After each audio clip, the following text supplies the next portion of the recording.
देखिए ये क्वेश्चन है 2019 में पूछा हुआ है, इसमें डायग्राम दिया गया है तो हम डायग्राम को आप बना के दिखा दें। पहले डायग्राम देखिए कैसे बना है।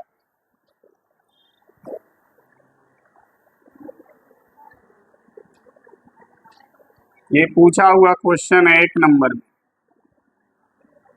हाँ, ऐसे इसका डायग्राम है, ठीक है। इसमें देखिए ये माइनस है और ये प्लस है, ये माइनस और ये प्लस, ठीक है। और वो सेल जो है इसका वोल्टेज E1 दिया है 10 वोल्ट, ठीक। फिर इसमें करंट आ रही है, करंट का डायरेक्शन ऐसे है इसमें, ठीक है। और वो करंट है I डैश। यहाँ पर एक रेजिस्टेंस लगा है, बात ना करो, बात करोगे तो सीधे बाहर। यहाँ पर देखो इसमें रेजिस्टेंस है R1 10 ओम। फिर दूसरा देखें एक सेल और लगा है इसमें, यहाँ पर ये प्लस और ये माइनस, ये सेल लगा है, इसका भी वोल्टेज दिया है E2 बराबर 10, E2 बराबर 10 वोल्ट। और ये सेल भी करंट जो दे रहा है उसका डायरेक्शन देखिए ऐसे है, ठीक। करंट की वैल्यू है I minus I dash, I minus I dash. फिर दिया है यहाँ पर एक रेजिस्टेंस है, यहाँ पर ऐसे, इसका R2 ये भी है 10 ओम। और इसमें जो करंट है यहाँ पर उसका भी मान दिया है, वो है I, ठीक है, I डैश I। देखिए सब कुछ ऐसे ही है जैसे बोर्ड पे बनाया गया है। ये डायग्राम है, कह रहा है इस डायग्राम में जितने भी रेजिस्टेंस हैं, तो जितने में 2 ही रेजिस्टेंस हैं, दोनों में प्रवाहित धारा का मान ज्ञात कीजिए। बताइए इसमें धारा कितनी होगी और इसमें धारा कितनी प्रवाहित होगी, दोनों में धारा का मान आपको निकालना है। तो देखिए ध्यान से समझिएगा, क्वेश्चन लिख दें। दिए गए परिपथ में प्रत्येक प्रतिरोध में बहने वाली धारा का मान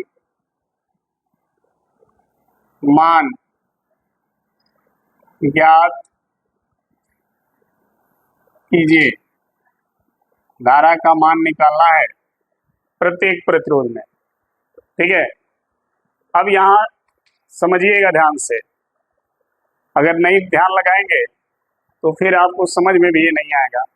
यहाँ पे आपको 2 बंद परिपथ दिखेगा, एक बंद परिपथ आपका ये है, ये, और एक बंद परिपथ ये दिखेगा। अब देखिए पहला जो बंद परिपथ है वो ऐसे है, ऐसे ऐसे ऐसे। दूसरा जो बंद परिपथ है यहाँ से ऐसे ऐसे ऐसे, फिर ऐसे, फिर ऐसे, फिर ऐसे, ठीक है। तो 2 बंद परिपथ आपको दिखेंगे, क्लियर। दोनों बंद परिपथ में किरचॉफ का द्वितीय नियम अप्लाई करेंगे, क्योंकि किरचॉफ ने जो अपना सेकंड नियम या फर्स्ट नियम जो भी नियम दिया है किरचॉफ ने, वो इसीलिए दिया है कि किसी भी बंद परिपथ के किसी भी भाग का धारा निकालना हो या वोल्टेज निकालना हो तो आप किरचॉफ के नियम से सरलता पूर्वक निकाल सकते हैं। तो ये भी एक बंद परिपथ ही है, इसमें भी हमें धारा निकालनी है, तो हमारे लिए आसान है किरचॉफ का द्वितीय नियम। द्वितीय नियम लगा करके हम आसानी से निकाल सकते हैं। द्वितीय नियम अगर जिसको नहीं समझ में आया होगा तो उनके लिए यहाँ पर दिक्कत होगी, ठीक है। किरचॉफ का जो सेकेंड लॉ है, लगभग सभी लोग प्रेजेंट रहे होंगे, ठीक है। वो नियम यहाँ पर हम अप्लाई करते हैं, फिर देखते हैं कैसे निकल जाता है इसकी धारा और इसमें बहने वाली धारा। तो ध्यान रखिएगा, जब हल करेंगे, ठीक है, तो हल में हम पहले बंद पास फर्स्ट की बात करेंगे। तो लिखेंगे बंद पास एक के लिए किरचॉफ के द्वितीय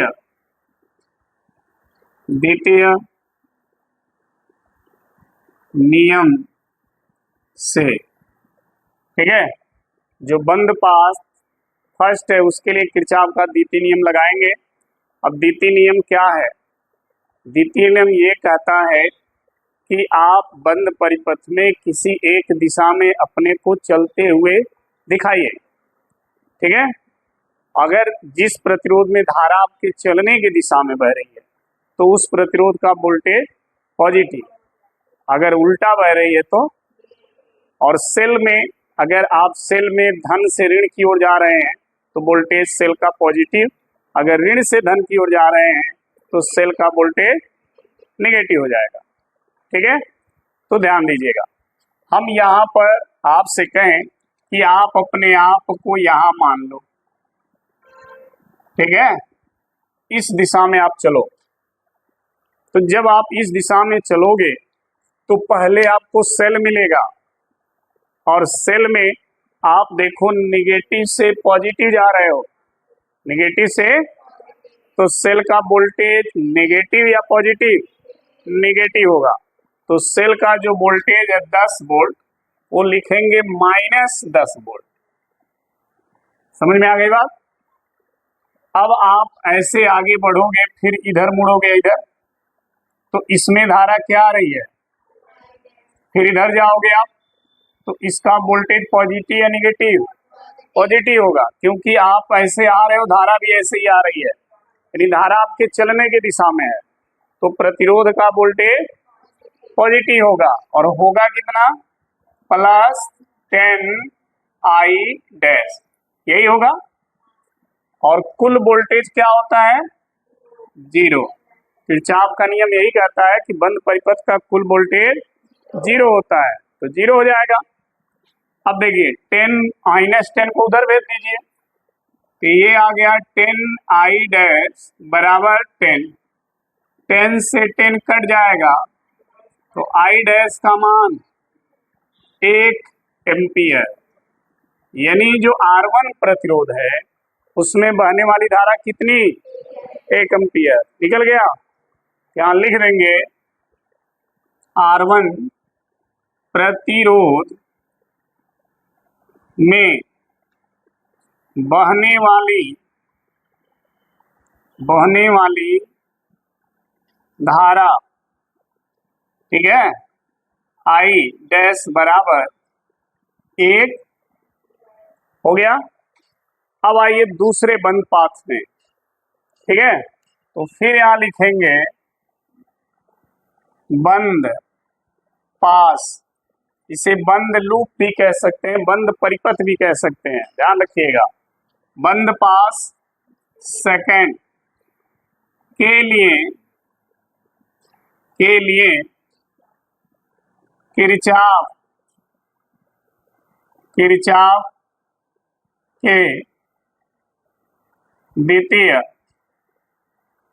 नियम से, किरचॉफ का द्वितीय नियम लगाइए सेकंड बंद पास के लिए, ठीक है। तो यहां भी आप एक दिशा में चलना अपने आप को मान लीजिए यहां से, इस पॉइंट से आप इस दिशा में चल रहे हो, इस दिशा में, ठीक है। तो इस दिशा में धारा भी चल रही है। अगर आप इस वोल्टेज पर आते हो सेल पर, तो वोल्टेज उसका पॉजिटिव या निगेटिव? पॉजिटिव होगा, क्योंकि इस सेल में आप धन से ऋण की ओर चल रहे हो, तो इस सेल का वोल्टेज हो जाएगा पॉजिटिव 10 वोल्ट। अब आप देखो, धारा ऐसे ही जा रही है, धारा की दिशा दी गई है, देखो ऐसे दी रही है ना, तो ऐसे ही चलेगा ये, ठीक। अगर ये दिशा नहीं रहता तो हम धारा की दिशा प्लस से माइनस की ओर मानते, लेकिन यहाँ धारा की दिशा फिगर में दिया गया है, इसका मतलब धारा ऐसे ही चल रही है। तो फिर आप भी ऐसे चलो, ऐसे आओगे तो इस प्रतिरोध में धारा अगर ऐसे चल रही तो धारा ऐसे ही आएगी ना। तो इसका वोल्टेज पॉजिटिव या निगेटिव? पॉजिटिव होगा, पॉजिटिव प्लस, अब मान कितना होगा 10 10, और धारा कितनी I माइनस, यही धारा आ रही है इसमें I माइनस I डैश, ठीक है ना। फिर आप ऐसे आओ, इधर मुड़ के इधर मुड़ जाओ, जब इधर मुड़ोगे तो इसमें धारा उल्टा हो गई आपके, तो इसका वोल्टेज माइनस हो जाएगा। अब माइनस में होगा कितना 10I डैश, और कुल वोल्टेज कितना 0, ठीक है। अब इसको भी हल कर लो, ध्यान देना, ये है 10 plus 10I minus 10I dash minus 10I dash बराबर 0। देखो ध्यान से, 10 प्लस 10I, ये माइनस 20I बराबर, इसको उधर ले जाओ, तो 10 प्लस 10I बराबर 20I, और I डैश का मान निकला हुआ है, यहाँ पे रख दो, तो 10 प्लस 10I बराबर 20 इंटू, तो कितना आएगा जी 20 आएगा। ये 10 को उधर भेज दो, 10 को, तो 10I बराबर 20 माइनस 10 हो जाएगा, मतलब 10I बराबर 10, 10 से 10, फिर 10 कितना हो गया 1, यानी I का मान कितना हो गया 1 एम्पियर, I 1 एम्पियर, ठीक है। लेकिन इसकी धारा निकालनी है R2 की, तो R2 की धारा, R2 की धारा कितना लिए हो I माइनस I का भी मान, I डैश का भी मान 1 है ना, तो कितना आएगा जी, यानी सेकेंड रेजिस्टेंस में धारा कितनी हो जाएगी 0, ये आंसर हो जाएगा। R2 में धारा 0 एम्पियर, R1 में धारा, फर्स्ट वाले में धारा 1 एम्पियर, नोट कर लीजिए।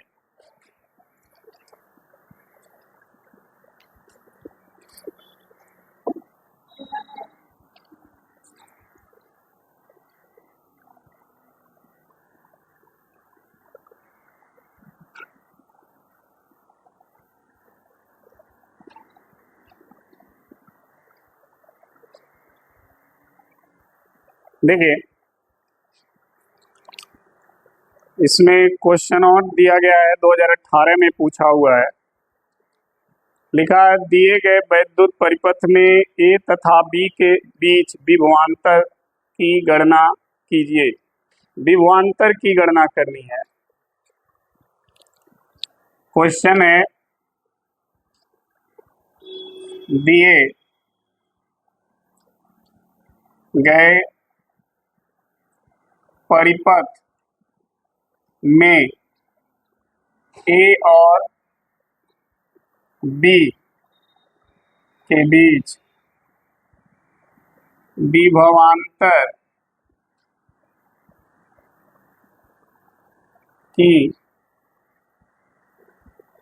गणना कीजिए। विभवांतर की गणना करनी है दिए गए परिपथ में। परिपथ ये नहीं है, परिपथ दूसरा है, ठीक है, ये परिपथ नहीं है, परिपथ दूसरा देखें, परिपथ है ये इस तरह से बना हुआ है,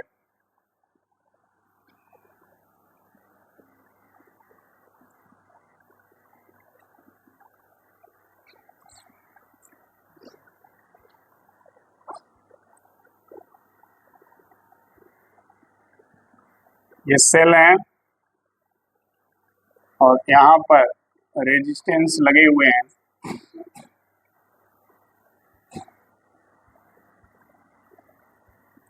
ए नाम अलग अलग दिया है, ए बी, इसको दिया है ए और इसको दिया है बी, तो ये सी और ये डी, ये ई और इसको एफ मान लें, ठीक है। रेजिस्टेंस का मान है 321, ये है 3 ओम, ये है 2 ओम, ये है 1 ओम। जो सेल यूज किए गए हैं, सेल का वोल्टेज दिया है 10-4-2, इसका वोल्टेज है 10, इसका है 4 और इसका है 2। ये सेल के वोल्टेज हैं। करंट का डायरेक्शन भी दिया है, ऐसे करंट फ्लो कर रही है, ध्यान देना, ये करंट के डायरेक्शन है ऐसे, इसमें भी करंट ऐसे फ्लो कर रही है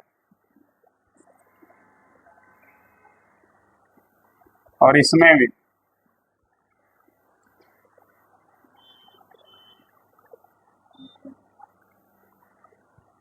ठीक है। मान लीजिए इसमें जो करंट आ रही है वो इसमें और इसमें I3, ठीक है। आपसे कहा है ए और बी के बीच का विभव बताना है आपको, कितना विभव होगा ए और बी के बीच। ध्यान देना, बात ना करो, ये पॉइंट ए है और ये पॉइंट बी है, इन्हीं दो पॉइंट के बीच का विभव आपको बताना है। तो देखिए यहाँ पर किरचॉफ का पहला नियम लागू करो पॉइंट ए के लिए, तो I1, I2 और I3 तीनों धाराओं का कुल योग क्या होगा? 0। किरचॉफ का फर्स्ट नियम यही कहता है ना, किसी भी संधि पर समस्त धाराओं का योग 0 होता है। तो देखिए जब आप यहाँ हल करेंगे, हल तो लिखेंगे बिंदु ए के लिए किरचॉफ के प्रथम नियम से, तो बिंदु ए के लिए अगर हम किरचॉफ का पहला नियम लगाएं तो क्या आएगा? I1 plus I2 plus I3, क्योंकि सब धारा संधि की ओर आ रही है तो आने वाली सभी धाराएं धनात्मक होती हैं, कुल योग कितना होना चाहिए? 0, ठीक है। अगर हम यहाँ से I3 निकालें, किसी एक मान को निकालेंगे तो दो मानों को इधर भेजेंगे, दो मान को इधर भेजने का मतलब -I1 प्लस ऐसे, इसको मान लेते हैं समीकरण 1, ठीक है। अब एक बंद पास आपको पहले दिख रहा है ऊपर, ये फर्स्ट और ये, इन दोनों बंद पास के लिए किरचॉफ का द्वितीय नियम लगाएंगे तो 2 समीकरण और आपको मिलेगा, ठीक है। तो लिखेंगे बंद पास एक के लिए किरचॉफ के द्वितीय नियम से, किरचॉफ का द्वितीय नियम लगाते हैं। किसी एक दिशा में आप चलिए, मान लीजिए, समझिएगा, आप यहां से चलना शुरू कर रहे हैं इधर, ठीक है। तो पहले सेल पर पहुंचेंगे और सेल में आप धन से ऋण की ओर जा रहे हैं, तो सेल का वोल्टेज धनात्मक होगा 10 वोल्ट, ठीक। अब आएंगे प्रतिरोध 3 ओम में। यहाँ पर धारा I1 उल्टा है, तो वोल्टेज निगेटिव 3I1, ठीक है। अब देखिए, आप ऐसे ऐसे इधर आएंगे, फिर इधर मुड़ेंगे, तो 2 ओम के प्रतिरोध में जो धारा है वो आपके चलने की दिशा में होगी, तो वोल्टेज पॉजिटिव 2I2। अब आएंगे सेल पर, सेल में आप ऋण से धन की ओर जा रहे हैं, तो वोल्टेज निगेटिव सेल का माइनस बराबर 0। इसको हल कर लीजिए, 10 में से 4 घटा लीजिए, 6, minus 3I1 plus 2I2 plus 6 बराबर 0, ठीक है। अब करिए, इसको और इसको उधर भेज दीजिए। जब ये उधर जाएंगे तो इनके चिन्ह बदल जाएंगे, या इसको उधर भेज दीजिए, किसी को भेजिए। हम क्या कर रहे हैं, आई वाले टर्म को उधर भेज रहे हैं, तो 3I1 उधर जाएगा तो प्लस हो जाएगा, 2I1 उधर जाएगा तो बराबर कितना बचा, और ये बन गया समीकरण 2, ठीक है। अब देखिए, अब आते हैं बंद पास सेकंड के लिए, फिर लिखेंगे बंद पास सेकंड के लिए किरचॉफ के द्वितीय नियम से, द्वितीय नियम, तो फिर यहाँ पर भी आप किसी एक दिशा में चलेंगे। मान लीजिए आप यहाँ पर हो, ठीक, इस दिशा में चल रहे हो, ठीक है। तो इस दिशा में इस प्रतिरोध का वोल्टेज क्या होगा, पॉजिटिव होगा, मान होगा 2I2, सही है। चलिए आगे बढ़ोगे तो सेल मिलेगा, सेल में आप ऋण टर्मिनल से धन टर्मिनल की ओर जा रहे हो, तो वोल्टेज सेल का -4 वोल्ट। फिर जब आप यहाँ आके इधर मुड़ोगे, इधर जाओगे, तो धन से ऋण की ओर पॉजिटिव कितना, 2 वोल्ट। अब इधर जब मुड़ोगे तो इसका वोल्टेज नेगेटिव हो जाएगा, -I3, एक में I3 का गुणा I3 होगा, बराबर 0, -4, ये देखो 2I2, ये देखो -4 + 2, -2 माइनस बराबर 2 को उधर भेज दो, 2I2 माइनस बराबर 2, ठीक है। और ये समीकरण बन गया। अब इन्हीं को हल करना, हमें इन्हीं समीकरण को हल कर लेना है। अब देखो, अगर आप ध्यान दोगे तो इस समीकरण में I1 I2 है और इस समीकरण में I2 I3 है। अगर समीकरण 1 से I3 का मान इसमें रख दें तो ये भी I1 I2 में हो जाएगा ना। तो नीचे लिखेंगे, यहां पर देखिए, समीकरण 1 से I3 का क्या मान समीकरण 3 में क्या करें, रख लें। तो रखने पर जब आप रखोगे तो आएगा 2I2 माइनस I3 के जगह ये रखना है, ये भी माइनस में है, माइनस I1 प्लस I2 बराबर कितना 2। I3 की जगह मान रख दिया। अब देखो इस माइनस का इस माइनस में गुणा, प्लस हो जाएगा प्लस I1 प्लस I2 बराबर ऐसे हो जाएगा I2 2I2 3I2 plus I1 बराबर बन गया समीकरण 4। ठीक है, अब देखो समीकरण 4 और 2 को, दोनों I1 I2 के टर्म में आ गए हैं।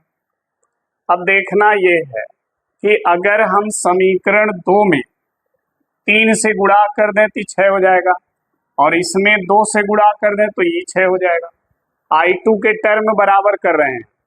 ठीक है, तो हम लिखेंगे समीकरण 2 में 3 से, समीकरण 2 में यहां लिखेंगे समीकरण 2 में 3 से तथा समीकरण 4 में 2 से क्या करें, गुणा कर दें। जब आप गुणा करोगे तो देखना समीकरण 2 में 3 से ना, तो 3 तिरिका 9I1 माइनस 3 दूना 6I2 बराबर 3 छके 18। ये बन गया समीकरण 5। अब देखो 4 में 2 से 2 तिया 6I2, यहाँ लिख दो इसको, प्लस में है, और यहाँ 2 से तो 2I1 और 2 दूना, और ये बन गया समीकरण 6। दोनों को लिख लो ऐसे, जोड़ोगे तो ये जितना माइनस उतना कट जाएगा। इधर देखो 9 दू 11I1, 18 और 4 22, 11 दूना I1 बराबर 2 एम्पियर, I1 का मान 2 एम्पियर आया। इस I1 के मान को अगर समीकरण 2 में रख दें तो I2 की वैल्यू आ जाएगी। हमें I2 का ही वैल्यू चाहिए था। ठीक है, तो देखिए यहां समझना, I1 का मान कहाँ रखें, समीकरण 2 में। 2 में रखने पर जब समीकरण 2 में रखोगे तो देखो 3I1 कितना है 2, प्लस माइनस 2I2 ठीक बराबर 6। यही है ना। अब क्या करोगे, 3 दूना 6 माइनस 2I2 बराबर 6, यही है ना। अब देखो दोनों तरफ से 6 और 6 कट गया, 2I2 बराबर क्या बचा, तो I2 बराबर 0। यानी तीसरा जो है A और B के बीच धारा का प्रवाह नहीं होगा, यानी धारा का प्रवाह न होने का मतलब उसका वोल्टेज शून्य, धारा नहीं बह रहा है ना, तो वोल्टेज कहाँ होगा, शून्य हो जाएगा। A और B के बीच का वोल्टेज, समझ में आ गई बात। I2 A और B के बीच में लगा हुआ है और इसमें धारा बह नहीं रही है, तो वोल्टेज देखो V बराबर I इंटू R, I हो गया और R कितना है 2, तो वोल्टेज कितना 0, तो A और B के बीच का वोल्टेज 0 होगा। नोट कर लीजिए।